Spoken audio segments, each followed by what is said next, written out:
লেখক, শিল্পী, সাংবাদিক সহ বিভিন্ন পেশার যারা স্বাধীনতাকামী ব্যক্তি রয়েছিলেন তাদেরকে পরিকল্পিতভাবে হত্যা করা হয় এবং বিজয়ের প্রাক্কালে বাংলাদেশের যারা চিন্তাশীল মানুষ ছিলেন, স্বাধীনতার পক্ষে ছিলেন, তাদেরকে হত্যা করা হয় যাতে বাংলাদেশ জাতি হিসেবে মর্যাদাশীল রাষ্ট্র হিসেবে দাঁড়াতে না পারে।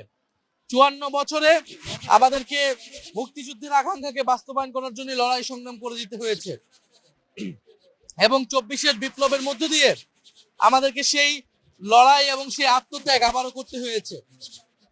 বাংলাদেশের প্রতিটি লড়াই বুদ্ধিজীবীদের একটি শ্রেণী যেমন সবসময় পক্ষে ছিল, আবার অপর শ্রেণীর বিপক্ষে ছিল। আমরা দেখেছি এই আওয়ামী লীগের সময়ও আওয়ামী পন্থী কিছু বুদ্ধিজীবী, সুশীল কিছু বুদ্ধিজীবী তারা বিভিন্ন নামে তারা আওয়ামী লীগের মতাদর্শ উৎপাদন করে গিয়েছে এবং ফ্যাসিবাদের পক্ষে সম্মতি তৈরি করেছে। এবং আমরা এই সময়ও সেটা দেখতে পাচ্ছি। 5ই আগস্টের পরেও বুদ্ধিজীবীর নাম করে 5ই আগস্টের বিরুদ্ধে, জুলাইয়ের বিপক্ষে এবং গণহত্যার পক্ষে সম্মতি তৈরি করে যাচ্ছে।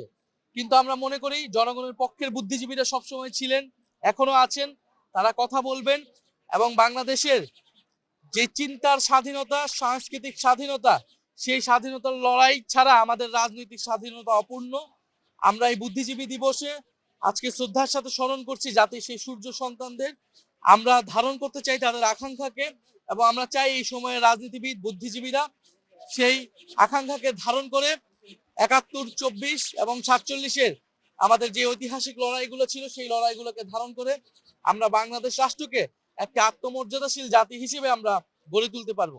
সরকার জায়গা থেকে আমরা বলেছি যে সরকার জননিরাপত্তার বিষয়টায় দুর্বলতা রয়েছে, সরকারের আইন শৃঙ্খলা জায়গায় মানুষের এসে আস্থাটা এখনো আসে নাই। এবং আমরা এখন যে দেখতে পাচ্ছি যে নির্বাচনকে বানচাল করার জন্য এবং গণ অভ্যুত্থানকে নস্যাৎ করার জন্য গণ অভ্যুত্থানের যারা প্রতিচ্ছবি ছিল, যারা নায়ক ছিল, নেতা ছিল, যারা অংশগ্রহণকারী ছিল, তাদেরকে টার্গেট করে হত্যা করা হচ্ছে।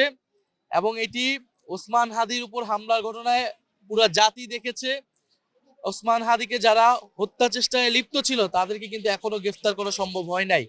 আমরা বলতে চাই অতি দ্রুত সময় তাদেরকে গ্রেফতার করে বিচারের আওতায় আনতে হবে এবং এই পুরো পরিকল্পনার সাথে, এই আয়োজনের সাথে যারা জড়িত, প্রশাসন থেকে শুরু করে যারা সরকারের ভিতরে বাহিরে যারা নীল নকশা করছে, তাদেরকে চিহ্নিত করে গ্রেফতারের আওতায় আনতে হবে এবং আমাদের ফ্যাসিবাদ বিরোধী জাতীয় ঐক্য বজায় রাখতে হবে। আমরা দেখছি এই ঘটনাকে কেন্দ্র করে রাজনৈতিক দলগুলো একে অপরকে দোষারোপ করছে। আমরা মনে করি এই সময় আমাদেরকে এই জায়গা থেকে সরে এসে একটা ন্যূনতম একটা জাতীয় ঐক্য আমাদের মধ্যে রাখতে হবে। আমাদের মধ্যে বিভক্তি থাকলে ফ্যাসিস্ট শক্তি সেটা থেকে সবচেয়ে বেশি সুবিধাপ্রাপ্ত হবে।